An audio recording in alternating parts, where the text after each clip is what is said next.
Bienvenidas con todos y todas. Esta es una edición especial del programa Silla Vacía del Observatorio de Políticas y Economía de la Cultura de la Universidad de las Artes.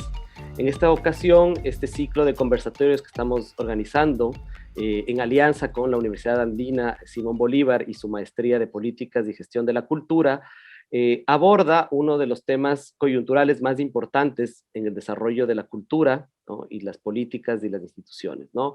Este es el tema de la Casa de la Cultura. Estamos dentro de un proceso de elecciones de la Casa de la Cultura y nosotros hemos creído convenientes que desde el espacio del observatorio este puede ser un buen momento para, desde distintas perspectivas, abordar varias problemáticas que conciernen a esta institución que es fundamental en el Sistema Nacional de Cultura, ¿no? Es en este sentido que nosotros hemos invitado a tres actores importantes del sector cultural. Queremos dar la bienvenida a esta charla a Ana Rodríguez. Ana Rodríguez, que es investigadora, curadora y gestora cultural, docente de la Universidad Central, la Universidad San Francisco y la Universidad Católica de Quito, investigadora en el CENET y en Flaxo, Ecuador. Dirigió la Fundación Museos de la Ciudad, el Centro de Arte Contemporánea, fue viceministra de Cultura y ministra de la Cultura, que en el momento del impulso de la Ley Orgánica de la Cultura vigente desde el año 2016. Bienvenida, Ana. Tenemos también a Joaquín Carrasco. Joaquín es gestor y productor cultural, con experiencia en proyectos de cooperación para el desarrollo, realizador audiovisual, consultor en comunicación, apasionado por las infinitas posibilidades de la dramaturgia, formado en la Escuela de Medios Audiovisuales en Barcelona, nació en Cuenca, pero creció en Terrassa, Barcelona, y esta experiencia le ha permitido contrastar dos mundos distintos pero complementarios, ¿no? Ha dedicado su vida al campo de la cultura, sea como participante de agrupaciones de cultura popular, como creador, productor, o como gestor cultural. Actualmente es el responsable de proyectos de la Casa de la Cultura Núcleo de la SUAY.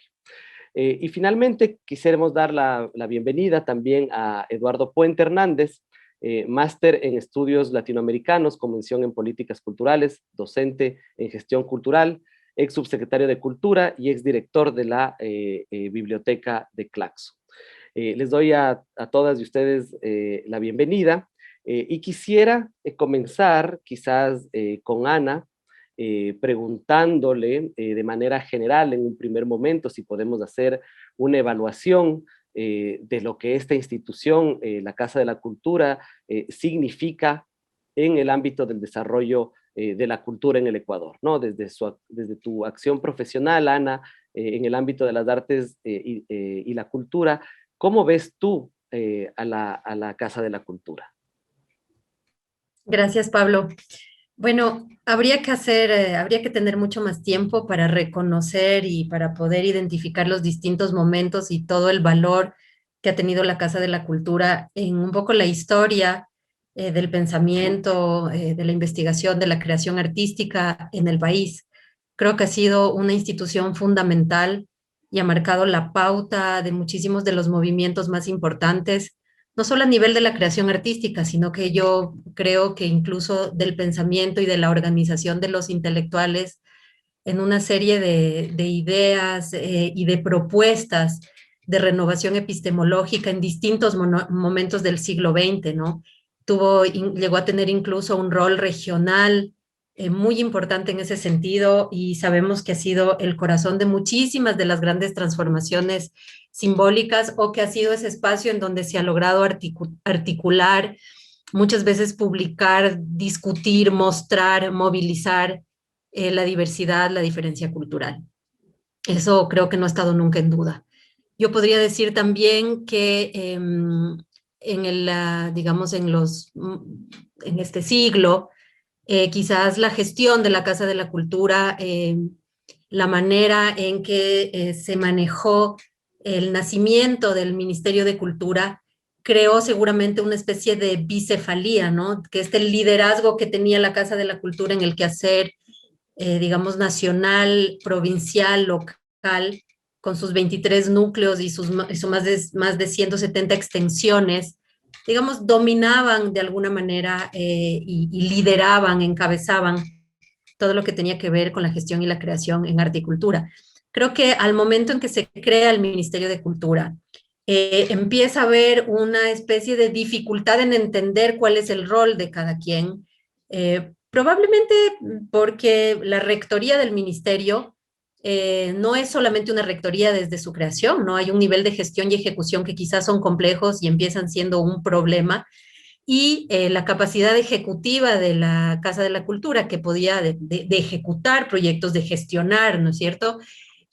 Tal vez no se asume o no se refuerza con suficiente importancia y empieza a haber una especie de bicefalía en la cultura cuando de inicio y cuando tú lo planteas en términos de ver ejemplos de otros países o incluso lo que dicen nuestros propios modelos, digamos, de reformas democráticas del Estado en cuanto a descentralización y desconcentración, no debía haber esa confusión. Yo creo que eso es un problema al inicio de las tensiones y de unas evaluaciones probablemente negativas de la gestión.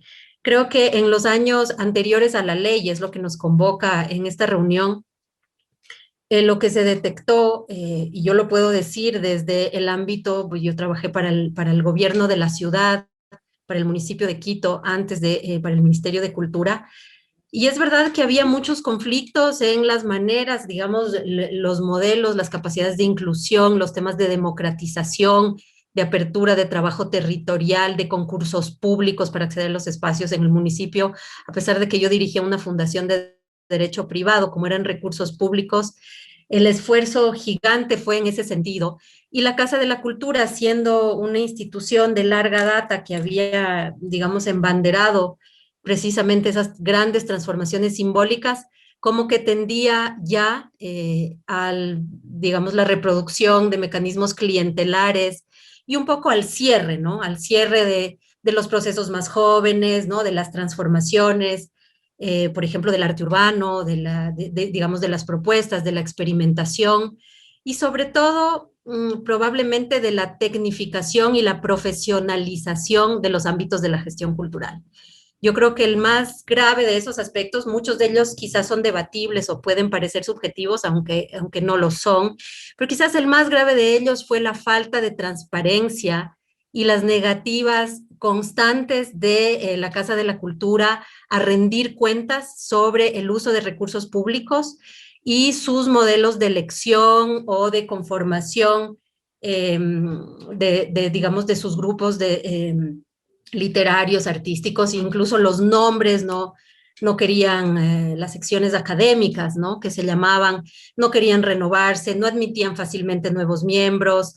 La misma ley de la Casa de la Cultura, que era una ley muy importante, en su reglamento era violada porque en vez de conformarse las juntas de decisión con 6 núcleos distintos que la conformaban, había 3 miembros de la casa matriz en Quito y 3 de los otros núcleos. Entonces, ya en el mismo manejo, digamos, administrativo y legal, inconsistencias muy grandes que vimos desde la gestión independiente, porque yo la mayor parte de mi ejercicio como gestora cultural lo he hecho desde el sector independiente, desde Cero Inspiración y desde muchos otros colectivos, desde la gestión del municipio de Quito y evidentemente en el momento en que nos tocó asumir el rol desde el ente rector de la cultura para alimentar la ley que venía pendiente desde el año 2009 y que hay que recordar que era un mandato de la Constitución de Montecristi que daba un año a la ley de educación, de salud y de cultura para plasmarse, la única fue la que no era cultura. Entonces,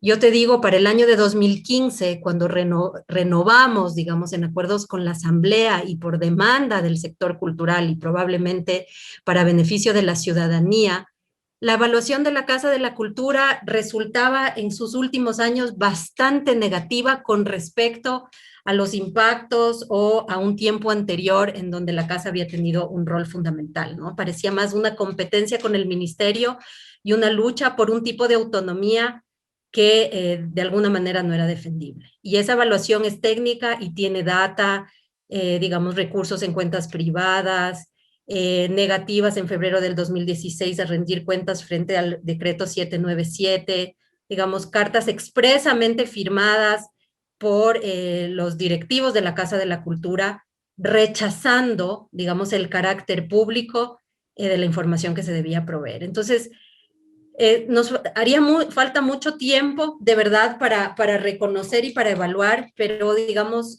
resumiendo lo que motiva a ordenar un poco el Sistema Nacional de Cultura, ya decíamos la importancia del Sistema Nacional de Cultura durante todos estos años, pues el ordenamiento de la casa responde a ese mandato, está en la Constitución nombrado en 2 artículos, el 377 y el 378, está en el Plan Nacional del Buen Vivir, en los objetivos y las metas número 5, digamos, está en todos los cuerpos legales, ya se pedía que esas reformas llegaran, ¿no? Entonces, la evaluación que se empezó a construir directamente con la Casa de la Cultura, en donde todas estas cosas que estoy diciendo, y si tengo esa información es porque la trabajamos directamente con quienes encabezaban la Casa de la Cultura al inicio de ese diálogo, que dejó de ser un diálogo y se transformó en una batalla porque la ley no prosperara.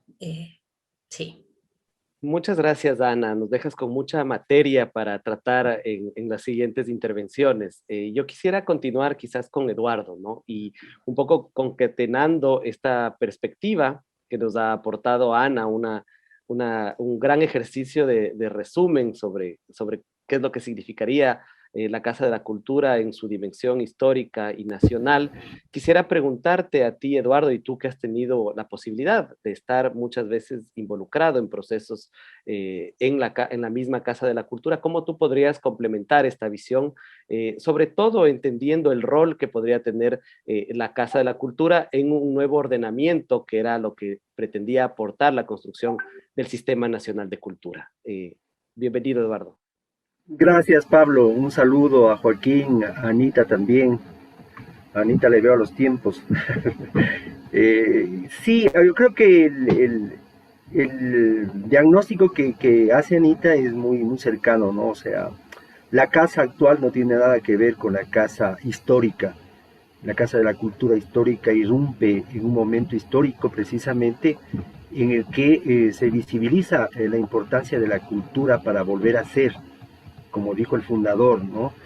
Pero bueno, mucha agua ha pasado debajo del puente realmente y nos encontramos ahora con una Casa de la Cultura que desde la visión que se tiene de los actores culturales está anquilosada, está como anclada a un pasado, pero que ni siquiera es capaz de sacar lo bueno de ese pasado, sino que se quedó ahí, congelada en el tiempo, y tan es así que no una, sino algunas ocasiones en las elecciones, recuerdo claramente que los padrones tenían miembros de la casa que habían muerto hace mucho tiempo, y que eran miembros de las secciones académicas, y que estaban en los padrones. Entonces, todo el mundo sabía que esa persona había fallecido, pero constaba en los padrones. De eso hay una serie de anécdotas que se podrían decir de la Casa de la Cultura, ¿no? Y precisamente creo que la intencionalidad de la ley es darle un rol mucho más dinámico, contemporaneizarlo, por llamarlo de alguna manera, a la Casa de la Cultura. Por ahí hay gestores culturales que dicen que en la Casa de la Cultura se quedaron los dinosaurios. Para dar cuenta de este congelamiento que ha existido. Y sí, en realidad, ese querer ser, el deber ser que plantea la ley, no se ha convertido, o sea, no se ha aplicado finalmente a la casa, y se ha tomado ciertos aspectos de la ley, pero para mí los fundamentales no se los ha tomado. De suerte que tenemos un híbrido, ¿no? ¿Ya? Entonces ahí participa, por ejemplo, el ministro de Cultura, participan los delegados zonales, en fin, en los núcleos. Eso es parte de la ley orgánica, pero es la parte de la mecánica, lo sustancial no se lo ha tomado en cuenta. Por ahí hubo un ministro que incluso dijo que la ley no le gustaba y que pues no la podía aplicar o no la quería aplicar.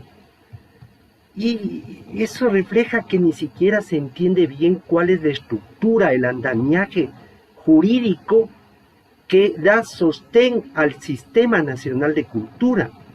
Entonces, la Casa de la Cultura se supone, de acuerdo al espíritu de la ley orgánica, debería ser la instancia que difunde, que da el espacio, ¿sí?, a nivel nacional e incluso a nivel internacional, para los creadores, para los gestores culturales. Debe ser un espacio, inclusive la ley dice un espacio de encuentro común, de convivencia, dice, para el ejercicio de los derechos culturales. Pero resulta que es todo lo contrario. No es un lugar de encuentro, es un lugar de desencuentro. No es lugar de convivencia, más bien es lugar de desaveniencia. Y se violan derechos, como está pasando ahora con el famoso reglamento de elecciones, ¿no? Entonces, nos encontramos, yo digo, con estas circunstancias anómalas, que no termina de morir esa vieja casa anquilosada, y no termina de nacer esta nueva casa en los términos que se contempló en la ley orgánica como parte importante del Sistema Nacional de Cultura. Muchas gracias, Eduardo. Para finalizar esta primera ronda de intervenciones, quisiera ir a ti, Joaquín, y tú, que estás ahora mismo en un núcleo provincial, en el núcleo provincial de la SUAY, en la Casa de la Cultura, y que al contrario, en la relación que hemos tenido con la Universidad de las Artes, al contrario, eres un actor muy dinámico, muy propositivo. ¿Qué sientes tú al oír estos diagnósticos sobre la Casa de la Cultura, ¿no? ¿Cuál es tu perspectiva? ¿Qué nos podrías aportar a este diagnóstico inicial sobre cómo evaluar o cómo ver la Casa de la Cultura? Dale, muchas gracias, Pablo. Bueno, a ver, para mí, claro, yo tengo un punto de vista un poco extraño, porque, bueno, yo nací en el Azuay, pero me crié en Barcelona. Entonces, yo regreso a Ecuador ya con 24 años, empiezo a conocer este tipo de estructuras aquí, y para mí son llamativas, ¿no? Son curiosas. La Casa de la Cultura me parece una institución que a la vez tiene algo vanguardista, y creo que en su momento lo fue mucho, ¿no? Y tiene un sentido histórico y a la vez es un anacronismo absoluto, ¿no? O sea, hablo mucho desde mi perspectiva, desde mi visión. Porque, claro, yo me encuentro una institución que parece un Ateneo como un punto, un club social digamos, de miembros de una élite cultural, intelectual, que administra un patrimonio, que tiene una serie de servicios, pero no es un ente de política pública, no regula, no genera normativa, digamos, no tiene un ámbito de actuación y definido por lo que es la política pública, sino más ese punto de encuentro de estas personalidades de la cultura. Yo he conocido sobre todo aquí en el Azuay y también en Quito cuando viví allí, que a la vez tiene esta doble condición, ¿no? Le comparo mucho con el Ateneo de Barcelona, porque sí, tiene esta figura, y en esa figura es un lugar de encuentro, de diálogo, que además uno evidencia, ¿no?, que han pasado cosas, pero que ya no parece que están pasando de la misma manera, pero que tiene fondos públicos. Entonces, eso es un poco paradigmático, ¿no?, porque tienes una institución pública que tiene esta estructura.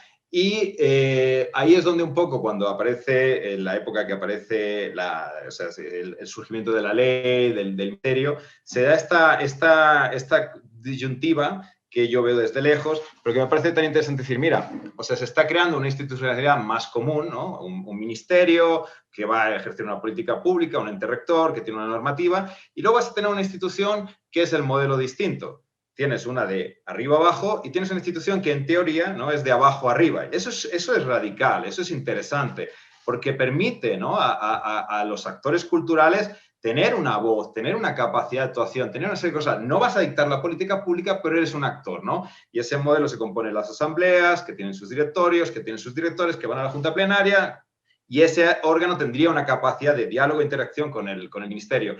Eso es radical, o sea, realmente es muy interesante desde un punto de vista exterior. Sin embargo, claro, la cuestión está en que eso que creo que la ley sí plantea, ¿no?, como ese mecanismo, se basa en que la inclusión y la participación en el órgano base, que es la Asamblea Provincial, pues pueda incluir precisamente actores de una forma un poco más democrática. en un club social está muy bien que sus miembros nominen a otros miembros, ¿no? Podría ser incluso una especie de logia masónica, si quieres. Es decir, ok, vamos a nombrar a quienes pueden ser parte porque reconocemos que tienen unos méritos. Ese puede ser un criterio. Quizá el criterio también es porque nos interesa que sean ellos o porque nos van a votar o por una serie de cuestiones. Una institución pública, no. O sea, es decir, no es un mecanismo con el que puedes funcionar si vas a tener, digamos, dentro de un sistema, o sea, vas a tener cargos que van a recibir fondos públicos, que van a tener además, o sea, toda una estructura de funcionarios. O sea, ese no es un modelo con el que puedes funcionar. Claro, entonces la inclusión del RUAC, que es un elemento clave del Sistema Nacional de Cultura porque permite esta inclusión, que puede tener muchos errores y muchas cuestiones, pero que en todo caso supone ya un reconocer un cambio respecto a la cuestión de la cultura, de una élite cultural que por sus méritos, atributos, apellidos en algunos casos, procedencia, qué sé yo, forma parte de este sector, a un momento donde la gente puede incluso pensar en la profesionalización. Puede haber gente que ha estudiado para dedicarse al ámbito de la cultura profesionalmente, que se plantea dedicarse profesionalmente a la creación o a la gestión cultural y que pueden ser parte, aunque estén en momentos más incipientes. Y eso da una entrada a la nueva generación que espera realmente que la cultura sea un motor transformador. Eso es súper poderoso. Es súper poderoso porque precisamente es la gente que requiere tener el apoyo y requiere tener como instrumentos y digamos, infraestructura para poder desarrollarse. Tanto sectorialmente, ¿no? En los diferentes sectores de la cultura, que es un campo también que podemos hablar mucho, que es muy amplio, ¿no? Porque ahí pueden estar ahí desde los sectores tradicionales del arte a sectores más novedosos, como pueden ser sectores creativos, pueden estar los videojuegos, puede estar el tema de multimedia, podrían estar incluso los sectores de diseño, que culturalmente, si son potentes, pues tienen todo el derecho, o sectores de cultura popular.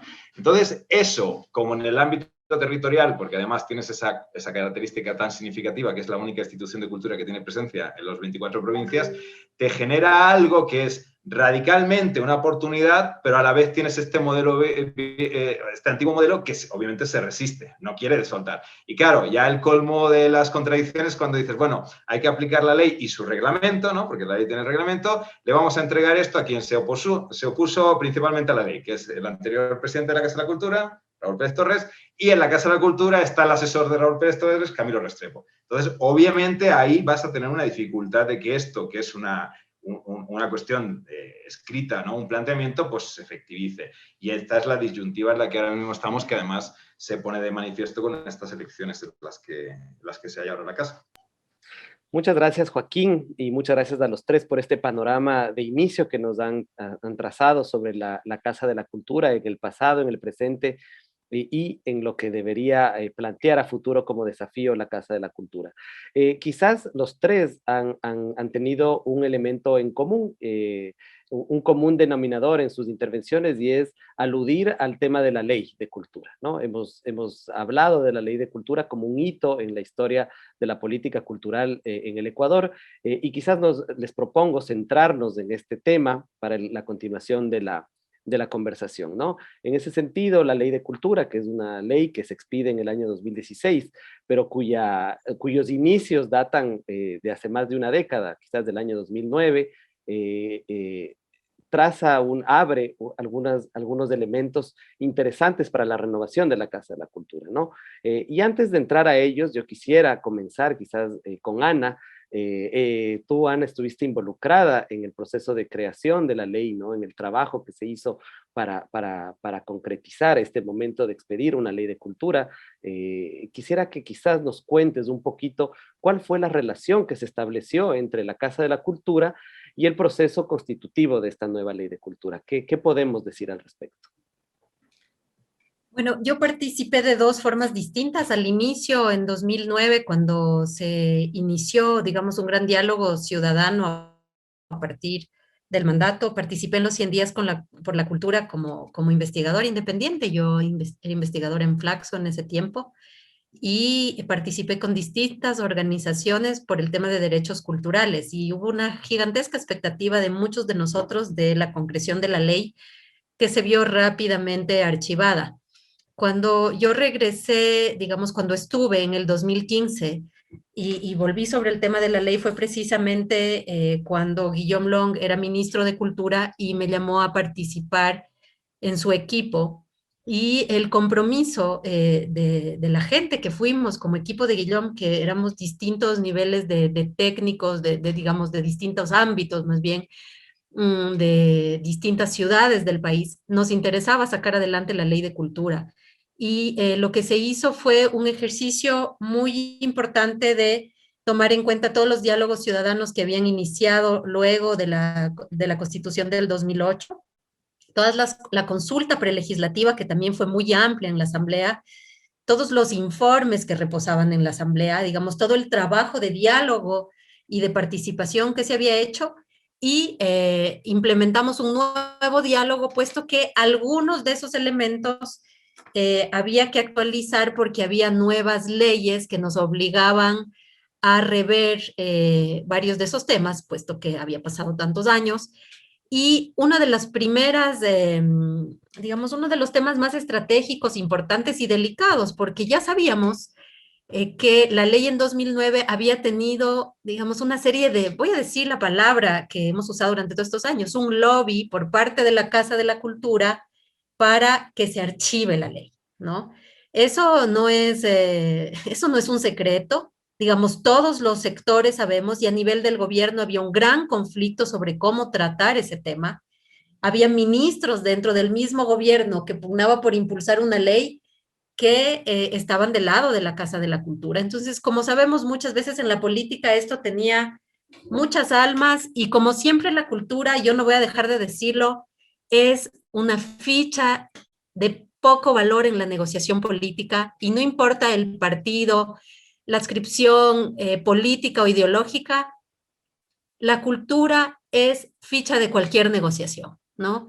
En la asamblea van y vienen, claro, las leyes con muchos recursos, los ámbitos son fichas gordas de la negociación.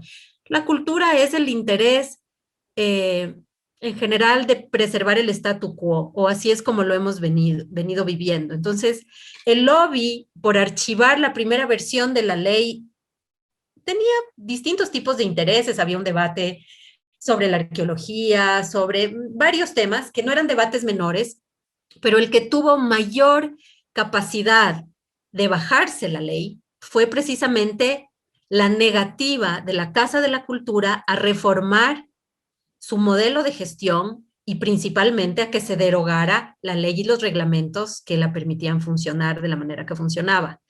Eso, digamos, todos lo supimos y eso sucedió y ahí quedó. Cuando revivimos la ley, que esa fue la razón para que ese equipo llegara a trabajar en el ministerio con Guillaume, el trabajo fue exhaustivo y minucioso. Fue un año entero de trabajo sin descanso de un grupo de más de 20 personas, sábados y domingos, incluidas organizaciones, plataformas, asesores, aportes, gente que quería que saliera la ley, ¿no?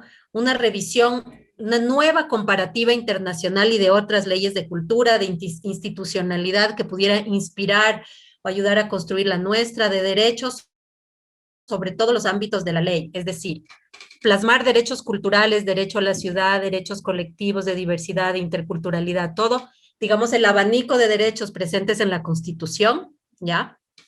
Luego, implementar el Sistema Nacional de Cultura en sus ámbitos descritos, es decir, aquel de la memoria y el patrimonio, con el tema gigante que eso significa, y el de las artes, la gestión, el fomento, ¿no? Luego, trabajar sobre la formación y la educación en artes, ¿no? Lo que luego llamamos el CIEFAC, el RIEFAC. El tema de derechos directamente del sector, digamos, artístico y cultural, porque todo lo anterior te garantiza el ejercicio ciudadano de los derechos culturales, pero luego la ley tiene unas dimensiones que atañen directamente al sector de la cultura, y ahí no teníamos régimen laboral, digamos, esto estaba en cero, acuerdos con el IES, acuerdos con el SRI, es decir, todo ese abanico, digamos, de gestiones que implicaba construir tanto el régimen laboral para el sector de la cultura como para las mismas instituciones, porque tú tienes sinfónicas, elencos, extensiones, toda una institucionalidad cultural sin ningún tipo de regulación. Nosotros empezamos levantando los perfiles con el Ministerio de Trabajo de cada uno de los puestos de las sinfónicas.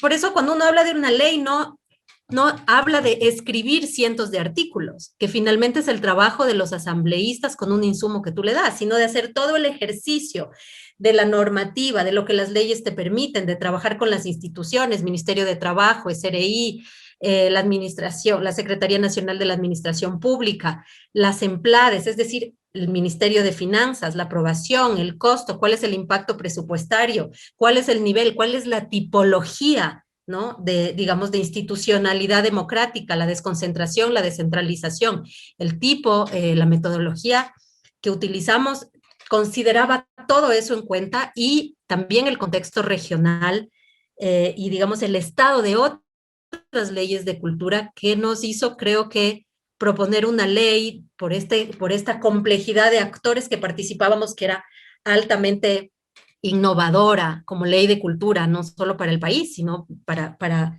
vista desde un punto de vista muy amplio. Entonces, el diálogo era desde el Instituto Nacional de Patrimonio Cultural, los gobiernos autónomos, la gestión, cómo se ejerce la rectoría, desde el nivel de la coordinación, digamos, el nivel de la rectoría, la política pública, luego los niveles ejecutores, los niveles programáticos, el control técnico, la evaluación, el seguimiento, es decir, cómo estábamos organizando todo eso con el Sistema Nacional de Cultura. Y una de las principales instituciones con las que había que dialogar, evidentemente, era la Casa de la Cultura. Construimos varios talleres, Raúl Pérez Torres, Camilo Restrepo, Gabriel Cisneros. Yo me reuní, voy a decirlo ahora de manera absolutamente ingenua, ¿no? Con gente que conocía, porque era mi mundo, yo mucho más joven y mujer, no lo vi venir. Yo confié, yo me di la mano con ellos como si fuéramos iguales. Y yo digo honestamente, yo me lo creí. Ellos me invitaron a su junta plenaria, yo hablé con los directores de los núcleos, teníamos un equipo trabajando permanentemente, equipos de las EMPLADES, y establecimos un calendario de trabajo. Levantamos toda la información, explicamos cómo iba a funcionar el Sistema Nacional de Cultura y acordamos, de acuerdo no a razones subjetivas ni personales, sino a razones técnicas y, como estoy explicando, del funcionamiento de la institucionalidad, que la Casa de la Cultura iba a ser una institución con mucho más fuerza para su gestión, con más recursos. Diseñamos una especie de fondo que tenía los mismos principios del FOPEDEUPO para la educación superior, digamos, escalado a la cultura, evidentemente, de manera más amplia. Mientras más público recibes, más diverso, mientras más participación, más recursos, mientras más ejecutas, a más recursos accedes, etcétera, etcétera. Era realmente, fue un momento para mí de muchísimo trabajo, pero de muchísima ilusión, porque además estábamos dialogando con aquellos que habían sido enemigos de la transformación y habían estado puestos a la ley. Y estos talleres fueron varios y se sucedieron. Estábamos contentísimos. Incluso con todas esas otras instituciones del Estado hicimos un taller que el mismo Ministerio del Trabajo lo validó con nosotros en Cultura, que yo tengo aquí bajo mis ojos, que arrancaba en febrero del 2016 y terminaba en diciembre del 2016, ¿no? Nosotros esperábamos que en el camino ya se aprobara la ley, que estaba ya, y eran talleres de sensibilización, luego había una etapa diagnóstica, todo el trabajo de ordenamiento territorial, es decir, el modelo de presencia institucional en territorio y las extensiones, el modelo de gestión, es decir, íbamos a levantar en esos meses todo lo que era procesos, servicios, estructura, estatutos, las escalas remunerativas, el manual de puestos, todos los reglamentos, los dictámenes presupuestarios, para hacer la transición por optimización institucional y para tener mucho más recursos que los que había tenido la casa, porque tú tenías más 268 funcionarios, me acuerdo, en la matriz en ese tiempo, y tenías un presupuesto que era que la matriz, o lo que hoy es el núcleo Pichincha, se llevaba, era el 52% de todo el presupuesto de toda la Casa de la Cultura, incluidos sus 23 núcleos y sus 170 extensiones. Entonces había un centralismo que no estaba regulado de ninguna manera, y ese 52%, sin embargo, no era interesante en el equilibrio con lo que se gastaba en personal y lo que se gastaba en inversión o, digamos, en programación. Seguías teniendo problemas en los museos, tenías un montón de alertas técnicas, bienes culturales en mal estado o perdidos, o en la Interpol, teatros que se alquilaban a menor, cuando era para privados, a mucho menor precio que, por ejemplo, los teatros municipales, sin ninguna razón, y en cambio también se cobraban a las instituciones públicas, cosa que no era legal. Esos recursos que se recaudaban de los teatros se iban a una cuenta privada en el Banco del Pacífico, en lugar de entrar al Tesoro Nacional como cualquier institución pública, etcétera, etcétera, etcétera. Entonces tenías un problema de desregulación y de presupuesto que no permitía una programación adecuada, pero sobre todo una especie de, llamémoslo rápidamente, de desorden administrativo, de gestión y de programación, y una dificultad muy grande también de acceso de los públicos y probablemente, si ya lo decimos de manera general, de ejercicio de derechos culturales. Entonces, empezamos este diálogo y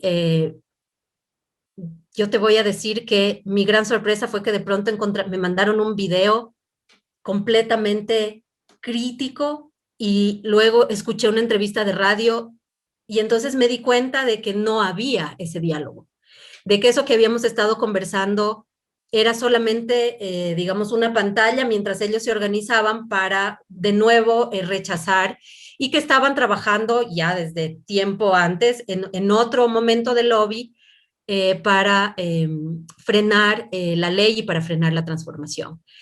Yo creo que ahí empezó, digamos, digamos, nuevamente un proceso en el que yo te voy a decir honestamente, la política en eso nunca es muy clara, ¿no? Digamos, hay ambigüedades y la cultura nunca tiene el apoyo. Siempre hay que estarla defendiendo, ¿no? Todas las conquistas en cultura nunca son conquistas definitivas. Los que hacemos cultura sabemos que cada cosita que logramos hay que defender, que viene un nuevo alcalde y se lo quiere comer, que llega un nuevo ministro, que llega un nuevo presidente, que las leyes no tienen aplicabilidad, que nadie pelea, que las mismas asambleas nacionales no pelean, que si no estamos desde el sector permanentemente defendiendo cada avance que logramos en cultura, es como que no existiera. Y ese aprendizaje para nosotros fue durísimo porque entendimos que mirarnos a los ojos como gente de cultura era completamente insuficiente para lograr avances y acuerdos. Y además con calumnias, con acusaciones y demás, ¿no?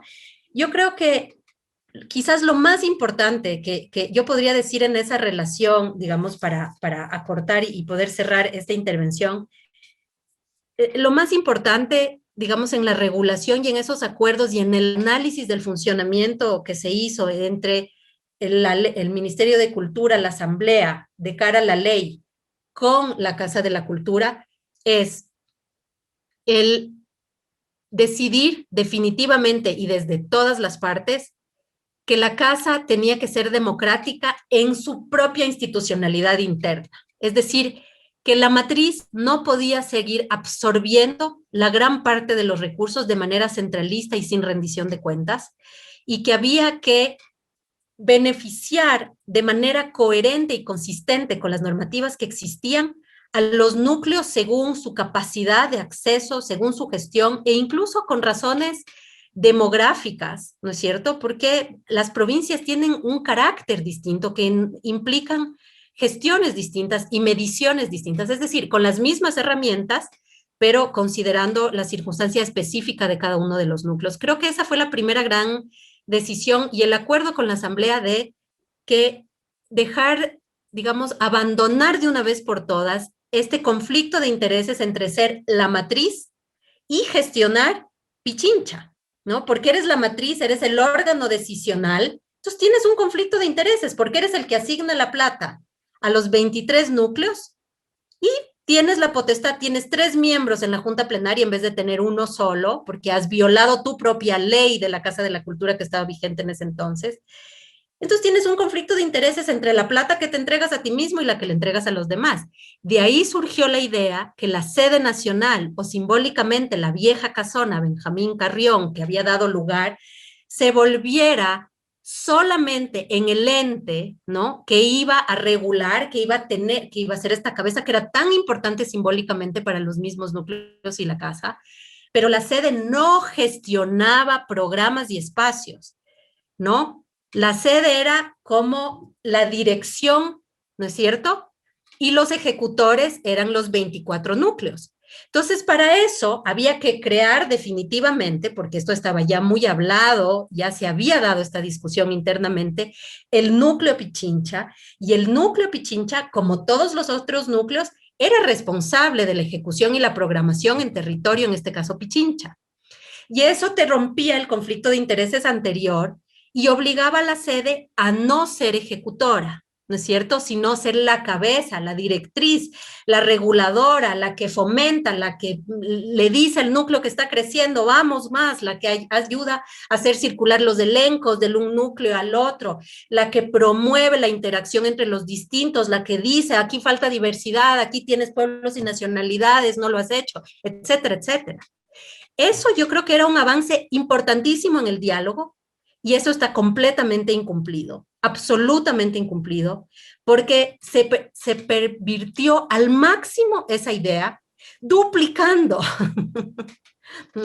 Es decir, tienes ahora una sede y un núcleo Pichincha que cometen por duplicado los mismos errores que ya se cometían entonces, ¿no?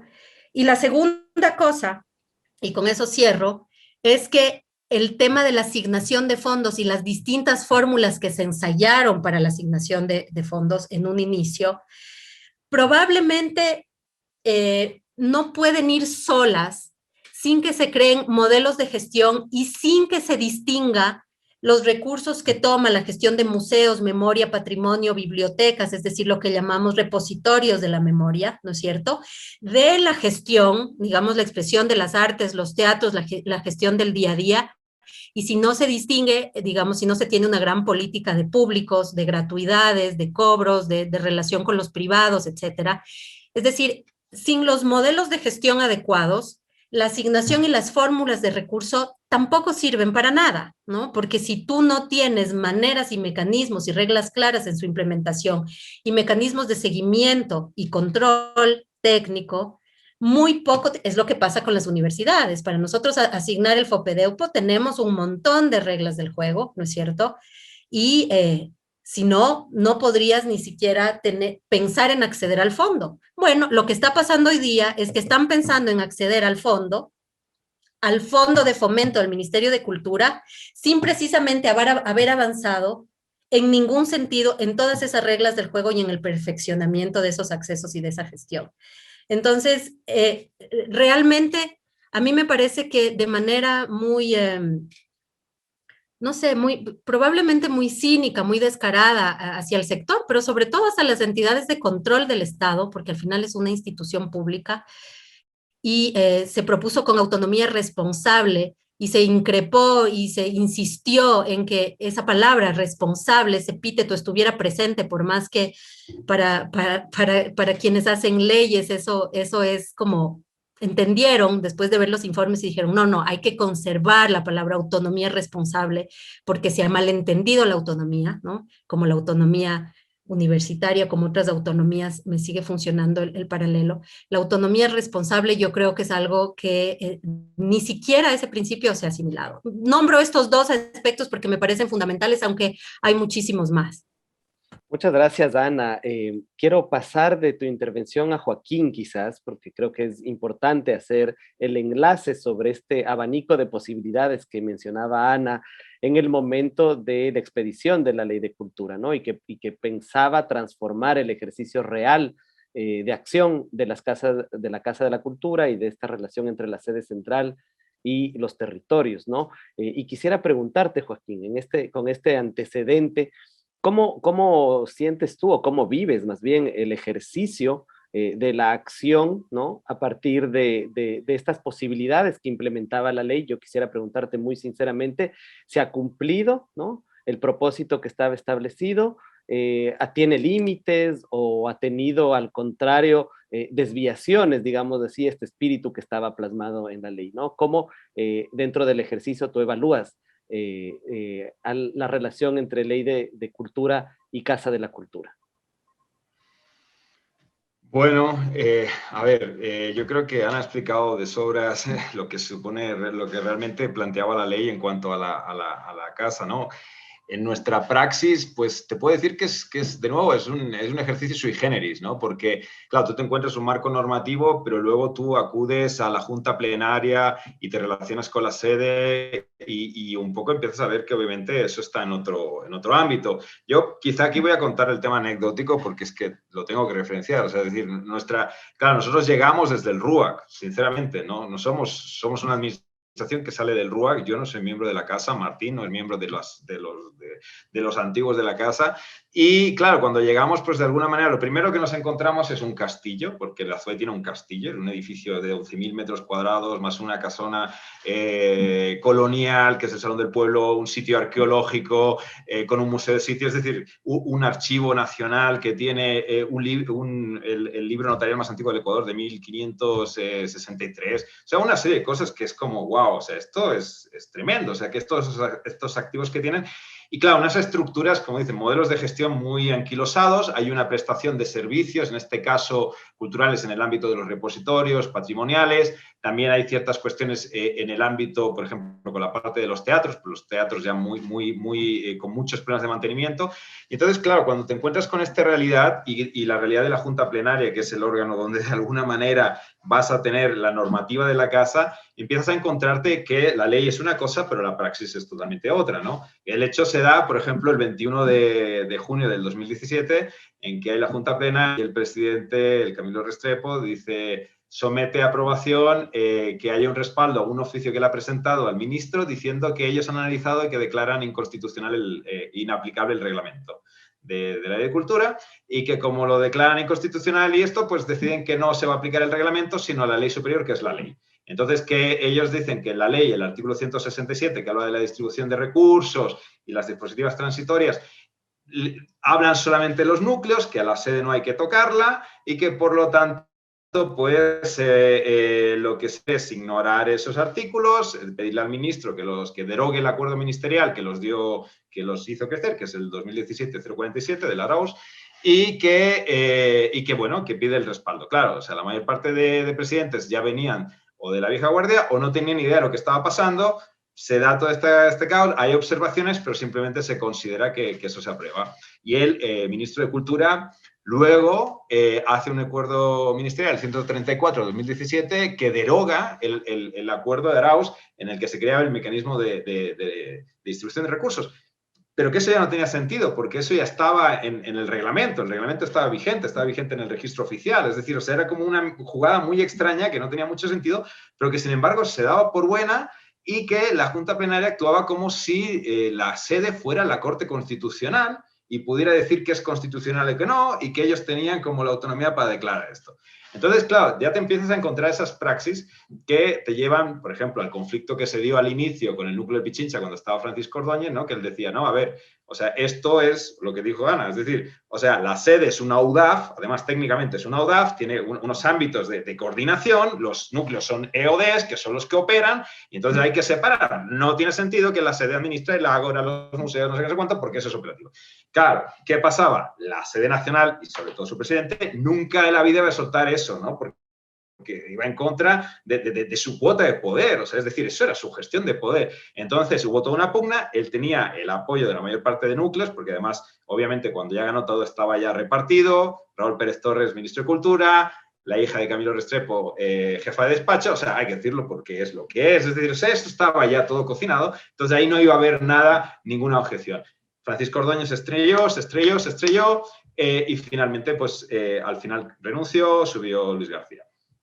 Y el tema es que nunca se aplicó la disposición transitoria 19ª, que decía que la sede tenía que conformarse, que el núcleo de Pichincha le tenían que pasar estos recursos y estos funcionarios.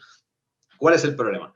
El problema está en que si tú tienes que distribuir los recursos a los núcleos y tú ya no cedes lo de la sede de los núcleos, ¿cómo distribuyes? Más allá de problemas técnicos entre lo que es el presupuesto corriente y el gasto de inversión, que eso ya, digamos, tendría que tener otro tipo de cuestiones.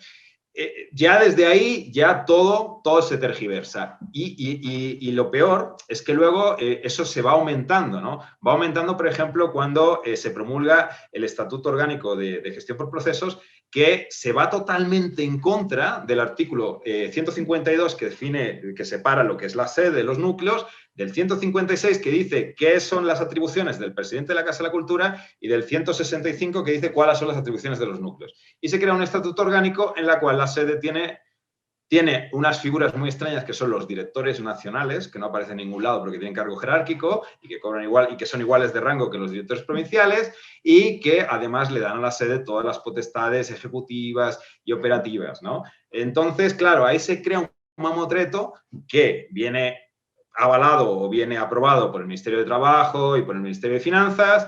Se crea un manual de puestos que además genera una jerarquía también en la cual en los núcleos no se puede llegar al SP7, creo que es así, y solamente en la sede nacional. Es decir, se va perpetuando el modelo de iniquidad que había sido lo que la ley específicamente peleaba en estos planteamientos. Y yo digo, no solamente es el 167 que habla de distribución, o sea, todos estos artículos de la diferencia de competencias son muy claros al respecto, pero nunca ha habido un análisis. Entonces, claro, cuando nosotros nos vamos a la Comisión de Cultura y Educación de la Asamblea Nacional a decir, bueno, tenemos un problema porque no se está cumpliendo, hemos reclamado al Ministerio de Finanzas, hemos reclamado a la sede, no nos dan cuenta, ¿qué es lo que pasa?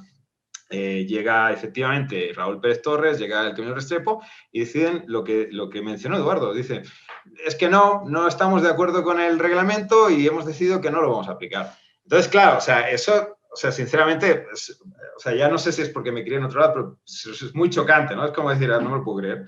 Y ahí sí se arma como ruido, obviamente hay comentarios, es decir, juicio político, demás.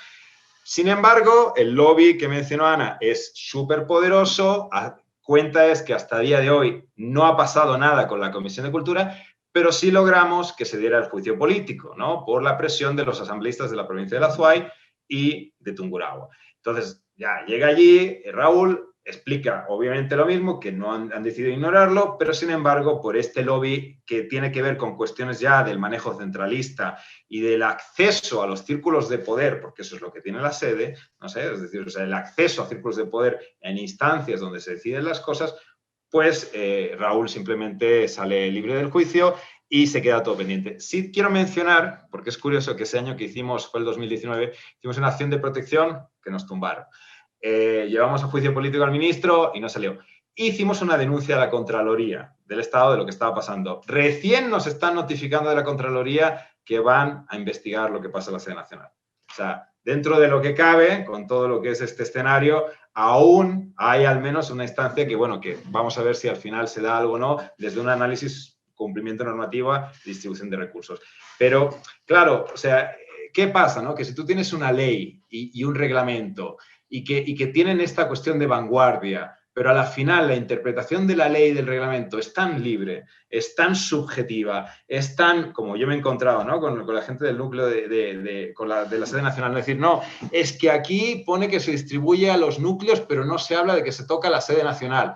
Y el Ministerio de Cultura, que es el ente rector, desde la óptica de la autonomía, decide que no puede hacer nada. Es que es como o sea, realmente es como si fuera, por eso digo, ¿no? Un club social, un coto privado, es una figura muy extraña, ¿no? O sea, yo sé que pasa en otros ámbitos y en otros países, obviamente, yo no digo que ni Cataluña ni España esté libre de este tipo de cosas, pero realmente de esta forma tan frontal es muy sui generis, ¿no? Y el concepto de autonomía responsable, que además tiene la disposición esta general segunda, que te lo dice, o sea, está expuesta expresamente para la Casa de la Cultura, es decir, o sea, tenéis autonomía, pero eso no es un cheque en blanco. Es curioso porque, claro, ¿qué es lo que ha pasado? Lo que vemos nosotros, incluso por los funcionarios con los que trabajamos. Dicen, no, es que la autonomía la hemos perdido. Y la hemos perdido frente a la sede. Porque ahora la sede es UDAF y encima es ODE. Es decir, no es que hemos avanzado, hemos retrocedido. O sea, ahora mismo nosotros ganamos un proyecto internacional, no nos abren las cuentas y nos bloquean. Antes, como mínimo, si ganaba un proyecto internacional, lo podía gestionar directamente con el Ministerio de Finanzas o podíamos relacionarnos con el Ministerio de Trabajo. Ahora no podemos. Entonces, nuestro problema no es el ministerio como ente rector, nuestro problema es la sede. Y si la sede te quiere bloquear, te bloquea. Entonces, esta es la realidad que te encuentras realmente desde el ejercicio. Luego de ahí hay cosas muy positivas y muy interesantes que se han dado, ¿no? En el ámbito de la relación con la gente del RUAC, en cuestiones sobre todo la articulación con las otras entidades de cultura. Nosotros hemos trabajado muy bien con el IFAI, con el IFSI también, ahora que fue creado, con la Subsecretaría de Emprendimientos, que es un área que estamos colaborando. O sea, en ese sentido, la articulación de un sistema es algo súper valioso y ahí hay cosas que además habría que plantearse, es decir, una institución de carácter provincial de cultura, o sea, no hay, es la única la Casa de la Cultura, ¿no? Porque luego tienes los GATS y luego ya tienes el Ministerio. Entonces, la única entidad de ese ámbito territorial es la Casa de la Cultura. Tú podrías generar modelos, por ejemplo, de colaboración con los GATS cantonales, con las juntas parroquiales, desde una relación técnica, ¿no? O sea, es decir, porque no tienes los recursos para trabajar en todo el territorio, que podrían ser muy interesantes, como por ejemplo, voy a volver a citar Barcelona porque me crié allí, la Diputación de Barcelona trabajando en el sistema de bibliotecas públicas con todos los municipios, ¿no? Esos son posibles interesantes, pero para ello tienes que hacer un cambio que también requiere un nuevo enfoque. Por ejemplo, indicadores, cosas que ahora mismo la casa no tiene. O sea, tiene unos indicadores que no son indicadores. O sea, los indicadores de la casa son, por ejemplo, el número de eventos o el número de participantes en los eventos. Pero no tienes nada que te permita realmente manejar una política pública o insertarte en una política pública conectado con lo que de alguna manera podrías ya aterrizar y articular en territorio. Entonces, ahí tienes, ¿no? Un marco muy interesante, posibilidades, pero a la vez una instancia central, que es la Junta Plenaria y la sede, totalmente manejadas bajo un esquema que parece Juego de Tronos, sinceramente. Gracias, Joaquín. Voy a volver a Eduardo preguntándole, y tras de estas dos evaluaciones de Ana y de Joaquín, preguntarle su criterio, ¿no? Podemos ver a la ley de cultura en el ámbito de la gestión de la Casa de la Cultura como una oportunidad que todavía está vigente, es decir, todavía hay puntos en los cuales se puede concretar esta renovación de acción institucional de la Casa de la Cultura, o si a tu criterio, ¿no? Más bien estamos en un ámbito pesimista en el cual la ley no va a ser posible ejecutar tal cual como se han venido dando las cosas, ¿no? ¿Dónde están esas líneas de tensión? ¿Cuáles son los aspectos que podríamos plantear como elementos que impidieron la concreción de los avances que suponía la ley de cultura para la Casa de la Cultura? Bueno, yo siempre digo, hay que ser optimistas. En el peor escenario uno tiene que ser optimista, si no, yo coincido con lo que ha dicho tanto Joaquín como Ana respecto al tema de esta suerte de divorcio entre lo que la ley dice y lo que la casa o la sede, sí, yo creo que hay que aclarar, la sede hace, ¿no? Y me parece que hay un principio de incumplimiento de la ley.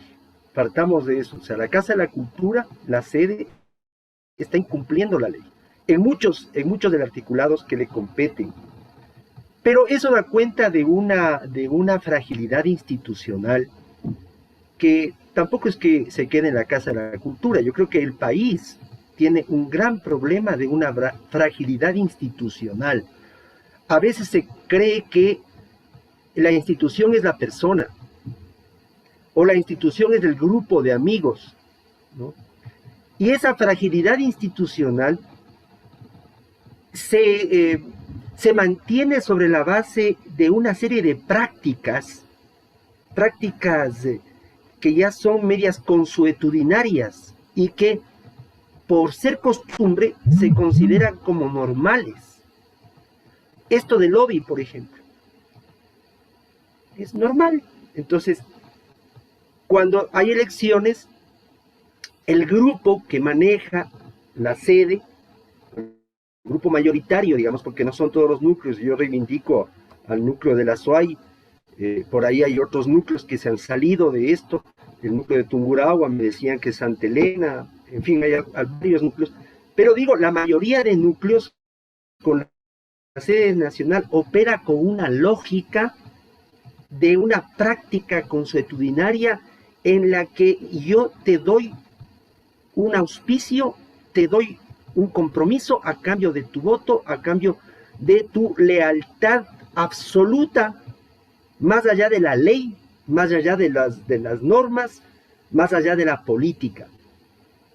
Y esta forma de actuar, estas prácticas consuetudinarias tramposas, ¿sí?, les ha dado resultado. Han cooptado a alguna gente, además con esa práctica clientelar, ¿no? En el núcleo de Pichincha es clarísimo, ¿sí? Hablabas tú de Francisco que se fue de tanto estar, sí, pero resulta que el que llegó fue peor, ¿no? Luis Aguilar, o sea, una cosa pero terrible. Hay denuncias incluso de malos manejos administrativos, y no las digo yo, hay gestores culturales que han presentado las denuncias ante la Fiscalía, ante la Contraloría, hay recursos de protección presentados, o sea, eso es terrible, o sea, es terrible que tengamos que estar en esto, ¿no? Pero es así. Entonces, resulta claro que hay un grupo de amigos cercanos que recibieron auspicios, esto me lo cuentan a mí, auspicios pequeños, para mantener una lealtad que se manifiesta en el momento de la elección. Mientras aquellos que no son leales a esa práctica, son obligados a hacer una carta, que además ni siquiera se la recibe porque está cerrada las puertas, ¿no? Y como gran cosa dice, bueno, vamos a abrir de tal hora a tal hora para que en ese momento lleguen. O sea, ¿de qué estamos hablando? En otros núcleos como el del Cachi, además le piden copia a color de la cédula de identidad, la carta suscrita, entregada personalmente, personalísimamente, esto ya me suena conocido, ¿no? Personalísimamente, y que además lleve el certificado de pertenecer al RUAC, o sea, la persona, el gestor cultural tiene que llevar el certificado, o sea, prácticas tramposas. Pero esto ha sido así, o sea, no es que es nuevo, no es que inventaron, esto es producto de esa vieja forma de entender la gestión, basada en el clientelismo, basada en el amiguismo. Entonces, claro, viene acá una ley que busca una racionalidad estructural, digamos, a nivel institucional, y claro, no la cumplo, pues, y en la práctica no se la cumple. Y eso en términos jurídicos se llama desacato, porque se está incumpliendo la ley. Pero como hay lobby por medio, hay un ministro que sale indemne de un juicio político. Y eso es terrible, porque ¿qué estamos dando? ¿Qué mensaje se está dando? Que finalmente no importa la ley, no importa la institucionalidad. Lo que importa es el grupo de poder anquilosado que se mantiene por sobre todo, ¿no? Entonces, yo digo, por suerte, de aquí a poco vamos a cambiar. Va a cambiar de gobierno. Espero yo que haya una visión diferente, ¿no?, respecto al manejo de la institucionalidad. La Ley Orgánica de Cultura establece un sistema nacional de cultura que tendría que funcionar, pero no ha funcionado en estos 4 años, ya van a ser 4 años de vigencia de la ley, ¿sí? Y el incumplimiento de la ley se da por parte de las instituciones culturales. El propio Ministerio de Cultura ha incumplido la ley. Fíjense ustedes esa fragilidad institucional, que el propio ente rector encargado de controlar el cumplimiento de la ley también incumple la ley. Entonces, esto es gravísimo, ¿no? Pero digo, con miras al futuro inmediato, estas cosas ya no pueden seguir. O sea, hay que cambiar y hay que tener la visión política para generar ese cambio. Y el sector cultural tiene que exigir, porque lo que decía Anita es cierto, o sea, finalmente es una pieza de negociación el tema cultural y así no puede ser. No puede ser que el ministro de Cultura tenga que hacer antesala para hablar con la subsecretaria del Ministerio de Finanzas, porque el ministro de Finanzas no le recibe al ministro de Cultura. No, pues el ministro de Finanzas es un superministro. El ministro de Cultura es un ministro subalterno. Esas cosas, por ejemplo, hay que cambiar, ¿ya? Y para eso se requiere un potente sector cultural que haga sentir su voz. El sector cultural tiene lo que no tienen otros sectores, el gran poder simbólico, ¿sí?, de la cultura y del arte. Lo que pasa es que no hemos sabido explotarlo, ¿no? Pero yo creo que sí van a cambiar las cosas. Soy optimista porque existen las normas, ¿ya? Y lo que hace falta es la decisión política, que espero que existe esta vez. Eduardo, voy a continuar contigo para comenzar esta tercera ronda final del conversatorio, ¿no? Y que es justamente ya ir proyectándonos al futuro, ¿no? Tratar de justamente imaginar esta nueva casa de la cultura o este nuevo escenario en el que podríamos caer si es que algunas condiciones se dan, ¿no? Vemos con mucha preocupación lo que está sucediendo con el proceso eleccionario y pues ahí habrá que ver qué sucede o cómo decanta la situación. Sin embargo, si nosotros nos proyectamos en un ideal, ¿no? Y en esta búsqueda de construcción de un sistema nacional de cultura mucho más sólido, mucho más dinámico, más contemporáneo, quizás quisiera preguntarte tú, ¿cómo verías a una Casa de la Cultura en este sistema nacional de cultura mejorado, por decirlo de alguna manera, ¿no? ¿Qué rol tendría la Casa de la Cultura ahí? Bueno, yo quiero comenzar por lo que decía Anita cuando hizo esa exposición de toda la complejidad, ¿no? Es que realmente es un monstruo, no es fácil, es toda una situación compleja. Entonces, por eso es que el Sistema Nacional de Cultura es fundamental, porque el ente rector no puede encargarse de todo, ¿no es cierto? Es más, yo creo que debería haber una instancia, eso habría que discutir un poco, una especie de secretaría técnica que posibilite que el Sistema Nacional de Cultura funcione, precisamente por esto de la fragilidad institucional, ¿no?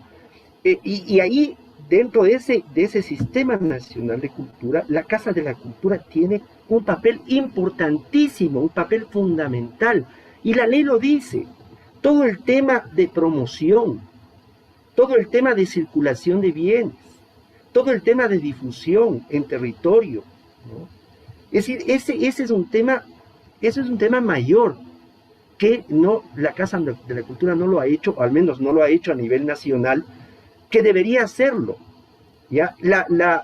Darle visibilidad, dar espacio a los nuevos creadores, a los jóvenes, a los colectivos de arte en las distintas expresiones, posibilitar en territorio, ¿sí? el ejercicio de los derechos culturales. Ese es un aspecto que la Casa de la Cultura debería cumplir por esa condición que decía Joaquín. Está presente en todo el país. Siempre se ha dicho, es la única institución cultural que ha estado presente en todo el país. Yo digo sí, pero no era la única. El Sistema Nacional de Bibliotecas llegaba a 400 lugares, inclusive recónditos. Y lo digo porque lo conocí directamente. Yo dirigí el sistema en 2 oportunidades. Teníamos en la frontera, teníamos en lugares inhóspitos, no llegaba vehículo, había que ir en avioneta o en lancha en la Amazonía. Lugares remotos, con muchas bibliotecas comunitarias y todo. Un proyecto que duró 30 años y que llegó un ministro de cuyo nombre no quiero acordarme, no de cultura, sino de educación, y derogó de un plumazo. Y el argumento es que eran bibliotecas muy pequeñas, desactualizadas.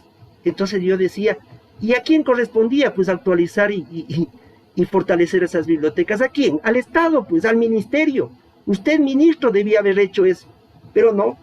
De un plumazo, 30 años de trabajo comunitario, ¿sí? En el tema biblioteca comunitaria se fueron echados por la borda. Entonces, de lo que se trata ahora es de lograr un sistema, fincar un sistema nacional de cultura, en el que la Casa de la Cultura realice un trabajo a nivel de territorio. Me parece que es importante convenios con los GATS, con las juntas parroquiales, con los municipios, con las organizaciones sociales de base, con los grupos culturales. Ahora hay una experiencia muy rica, el tema de cultura viva comunitaria. Ahí tendría que la Casa de la Cultura estar posibilitando esos espacios, ¿ya? Pero para eso se requiere, repito, por más leyes que haya, no se van a cumplir si es que no existe la decisión política de quien ejerza luego de pocos meses la rectoría en el tema de la gestión cultural pública. Se requiere decisión política y se requiere también la presión del sector cultural para que esto, en definitiva, se haga realidad. En el campo, por ejemplo, de las bibliotecas. La ley contempla la creación de la red de bibliotecas. Bueno, ya vamos 4 años, no se ha creado la red. No hay red de bibliotecas, no hay red de archivos, no hay red de museos, y no hay todas las redes que estaban contempladas en la ley de cultura. Por eso digo, estos 4 años van a ser 4 de incumplimiento de la ley orgánica de cultura. Eso es, a mí me dicen, ¿qué es lo que ha marcado la gestión del ente rector en estos 4 años? Yo digo, el incumplimiento de la ley orgánica de cultura. Eso ha marcado. Por eso estamos con instituciones como la Casa de la Cultura, con todas estas triquiñuelas con las que busca quedarse anquilosado. Eso es lo que podría decir. Muchas gracias, Eduardo. Voy a continuar con Joaquín en este mismo sentido y como intervención final, quizás Joaquín, estamos en este momento de elecciones, estamos más preocupados en el proceso como tal que en los temas que deberíamos estar discutiendo en un momento de elecciones, ¿no? Y yo quisiera preguntarte a ti, ¿cuáles crees tú que serían los debates sobre los cuales deberíamos estar trabajando en este momento frente a una renovación de la dirigencia de las casas de la cultura, en vez de estar preocupados sobre las observancias que se ha hecho al proceso electoral? ¿Qué nos podrías decir tú al respecto? Chuta, es que el problema es que la forma es el mensaje, ¿no? O sea, así tipo McLuhan, es decir, o sea, el reglamento, el proceso, el momento, o sea, estas reglas de juego que se han creado marcan, o sea, dan si quieres, el sentido a lo que está pasando, porque ya es un sentido de limitar la participación, son unas reglas de juego absolutamente marcadas para que se perpetúen la mayor parte de dirigencias, por no decir todas, es decir, entonces, claro, esto hace plantearse el otro gran problema que para nosotros en este momento tiene que ver con la situación de vulnerabilidad económica y precariedad que existe en lo que podemos llamar el sector cultural con toda su forma heterogénea, ¿no? Es decir, con todo lo amplio que es eso a nivel de sectores y de territorios. Este es el punto complejo, ¿no? En el momento en que nos encontramos, es decir, la pandemia ha supuesto un golpe enorme, ¿no? A nivel global de cómo funcionamos, digamos, como sociedad, y eso tiene impactos económicos y impactos culturales. Entonces, un montón de praxis, un montón de formas que teníamos ligados a lo presencial, en este momento han saltado por los aires, tenemos muchas cuestiones ya sentadas que históricamente, desde fiestas populares a manifestaciones artísticas, a circuitos que están parados y que en este momento no tienen ya, y es una problemática global, es decir, pasa con los museos de Estados Unidos y de Europa, y pasa con sectores de producción cinematográfica, y pasa con toda la industria del espectáculo, y pasa con un sinfín de sectores varios que se encuentran realmente en un punto de inflexión, donde además nos encontramos con el auge del siglo XXI, con toda la cultura digital, ¿no? Esto que ya venía dándose y que ahora mismo realmente marca la agenda. Entonces, todos estos cambios, todo esto que estamos viviendo, tiene que ser afrontado, ¿no? O sea, es decir, y claro, nuestra base directa en este momento, los actores y gestores culturales, que son al final pues las asambleas que componen, o sea, se encuentran un montón de gestores que lo que están haciendo es comida para poder sobrevivir, porque no tienen condiciones. Entonces, claro, cuando tú te encuentras con esta problemática,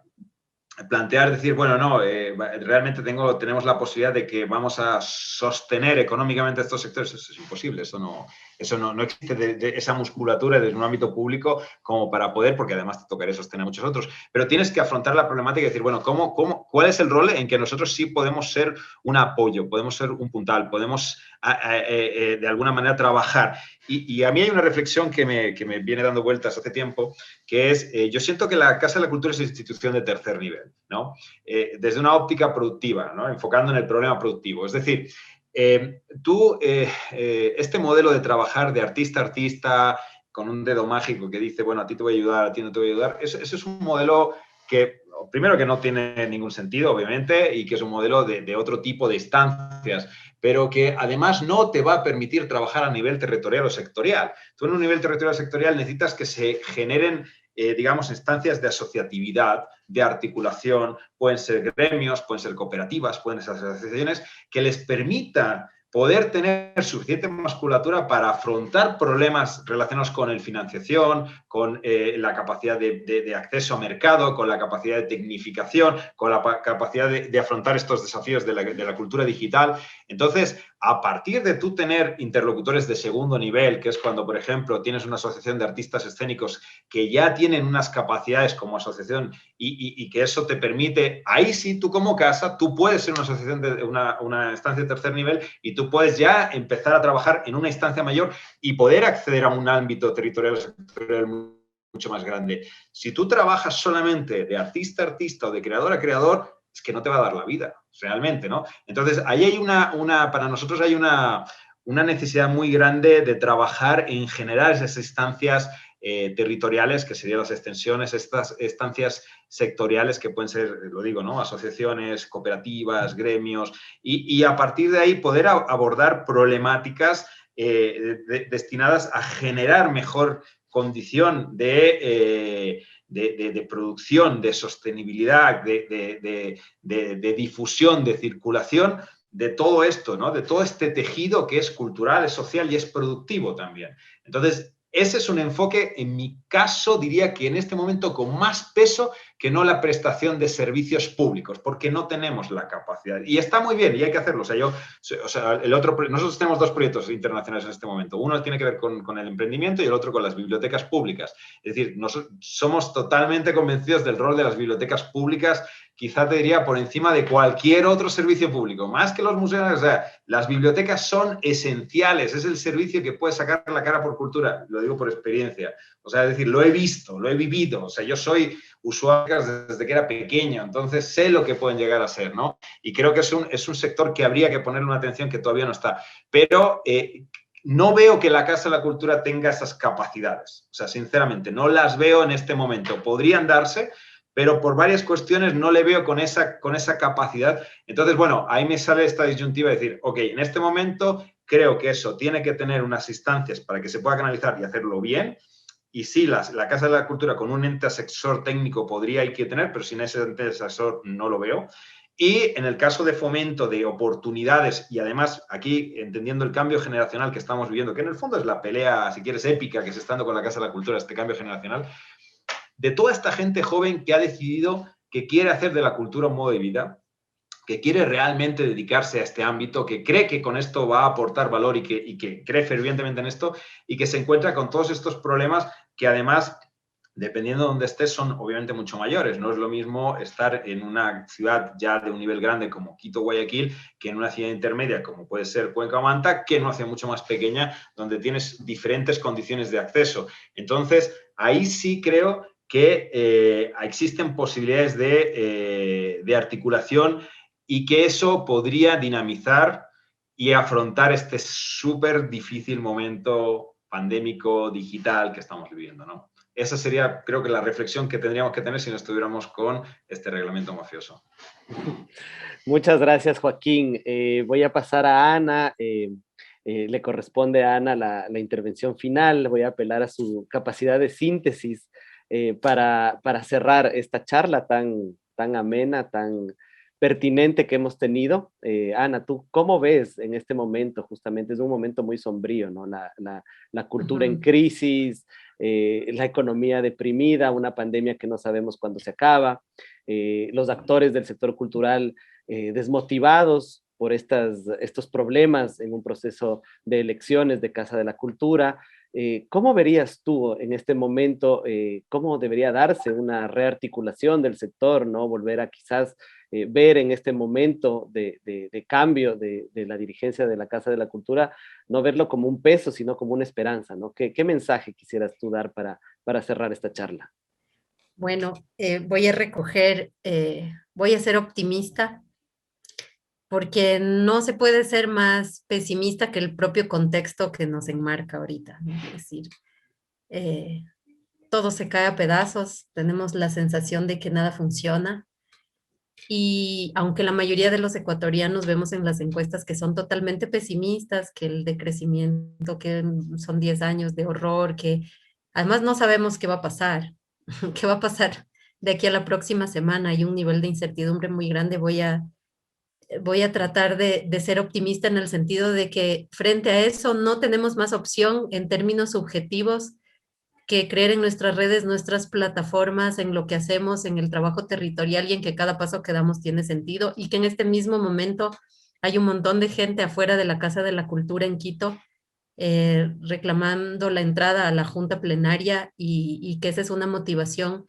importantísima y que yo siempre vuelvo a esta idea, y a mí me gustó mucho trabajar siempre en territorio y en el municipio, los niveles nacionales son mucho más complejos.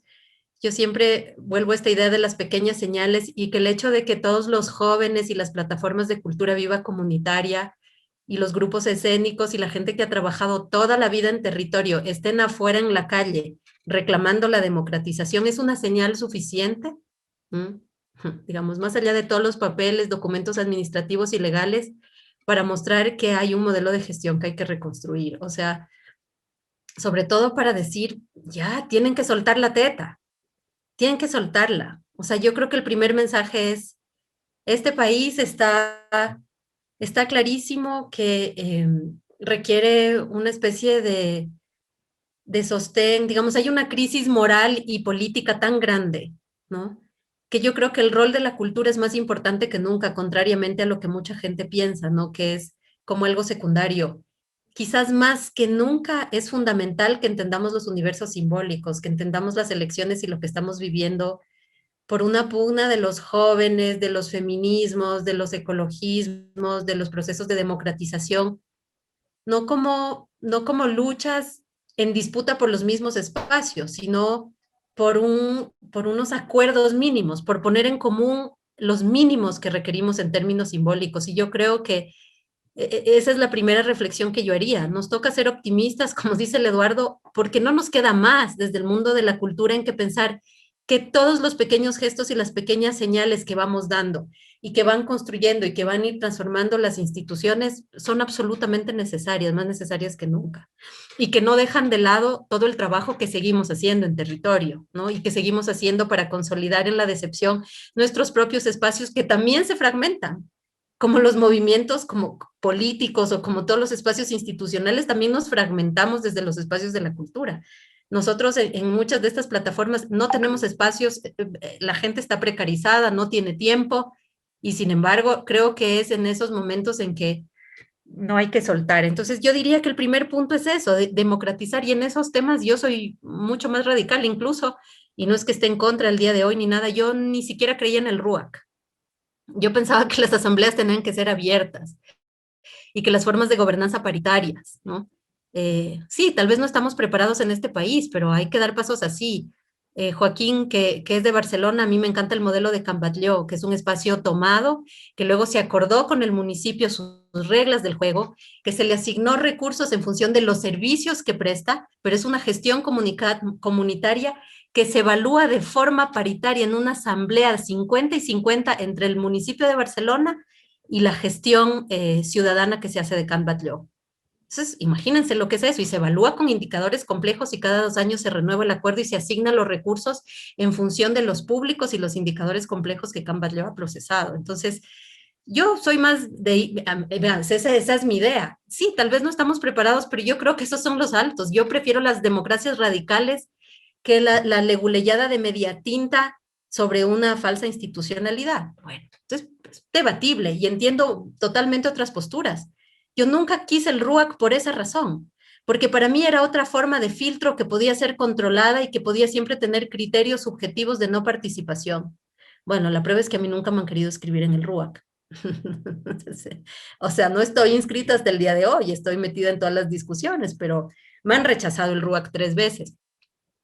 Pero ese es un tema menor, es anecdótico personal, pero democratizar la CCE y abrir a las propuestas de los jóvenes, de las mujeres, lo que yo decía, soltar, permitir que se alterne, que cambie cada cierta cantidad de años, que entren nuevas ideas, ¿sabes? No apropiarnos los espacios, como se hace en muchos otros espacios asamblearios o territoriales, donde te cedes los modelos, donde unas cosas continúan, otras se renuevan, otras se refrescan, o sea, aprender que no es nuestro, que no es privatizable, que no hay ningún argumento que nos permite, ni en lo público, ni en lo común, digamos, ni en los comunes, ni en lo comunitario, ni en lo que ahora llamamos comunes o comunes urbanos o bienes comunes, que gestionamos con modelos que no son ni públicos ni privados, ¿no?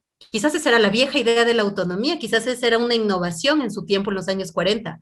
Hoy los comunes, ni lo público ni privado, que yo creo que en eso es interesante lo que decía Joaquín, la Casa de la Cultura es una institución de tercer nivel en la medida en que puede recoger un montón de experiencias de gestión cultural, ¿no es cierto?, con modelos absolutamente innovadores. No quiero decir innovadores solo en la forma de la creación, que a veces creemos que hablamos de innovación solo en lo que produce la creación artística. Hablamos de innovación sobre todo en los modelos de democratización, en cómo gestionamos, en las asignaciones, en la proporcionalidad presupuestaria que reciben los distintos tipos de trabajos en la cultura, ¿no?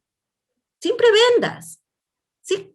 Y si mañana nos enjuician porque hemos respetado, pues de ninguna manera vamos a perder esa pelea, como sí van a perder aquellos que están en el proceso clientelar de autocontratarse o de falsificar documentos, ¿no? Es decir, esos pueden ser, lo que quiero decir es que una gestión democrática radical de la cultura puede ser cuestionada, pero necesariamente va a permitir, porque va a crear los mecanismos del relevo, ¿no es cierto?, de la renovación, de la innovación, de la apertura, del acceso. Yo creo que ese es un primer pacto que deberíamos hacer todos, no reemplazar unos problemas y unas situaciones de dominio clientelares por otras nuevas, sino de verdad por nuevos modelos en donde hacemos un pacto de que lo que nos importa es que funcione, es que se ejerzan derechos, es que nos escuchemos y es que los mecanismos que acordamos sean respetados y sean transparentes y etcétera. Y yo creo que eso va de la mano con la implementación, como decía el Eduardo, del Sistema Nacional de Cultura. Es decir, la Casa de la Cultura no puede hacer ese trabajo solo. Y la implementación del Sistema Nacional de Cultura depende de que el ministerio se reduzca a la expresión de ser el ente rector, es decir, el que emite la política pública y el que hace el seguimiento, el cumplimiento de las leyes. No puede ser gestor. En la Casa Nueva de la Cultura, yo veo las ferias que ahorita organiza el ministerio y todos los eventos, digamos, la operatividad, deberían ser realizadas por las casas de la cultura.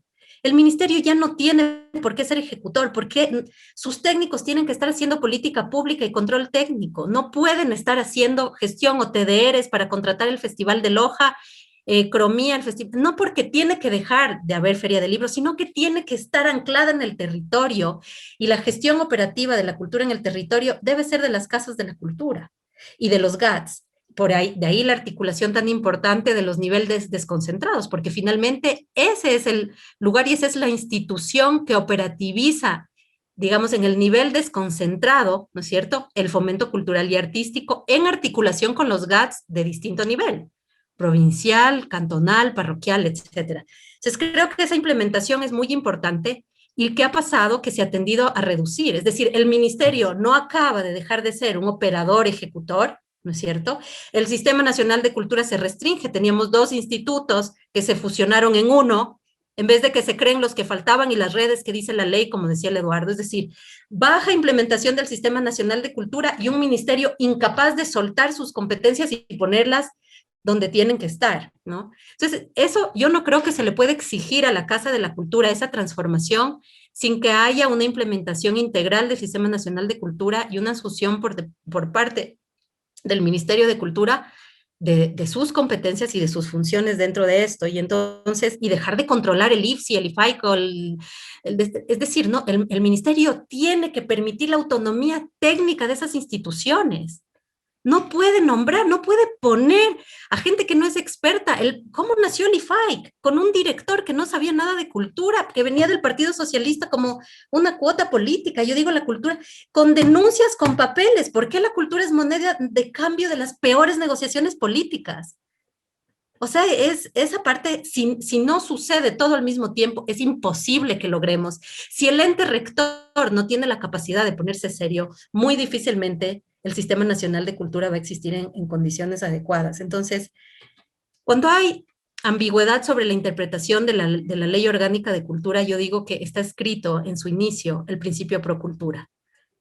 Y ese es un principio que se peleó mucho, lo pelearon muchos asambleístas, lo peleamos mucha gente contra abogados, digamos, expertos en temas legislativos que querían quitarlo. Y el principio pro cultura es muy importante porque cuando no sabemos cómo resolver la interpretación de un artículo, hay que pensarlo como pro cultura, ¿no? Ni pro mercado, ni pro suelo, ni pro... No, tiene que ser pro cultura. Es decir, si no hay suficiente claridad, ¿no?, en cómo interpretar, hay que pensar en qué es lo que garantiza de mejor manera el ejercicio de derechos culturales de la ciudadanía. Y yo creo que ahí, cuando uno lo aplica, ya no hay dónde perderse.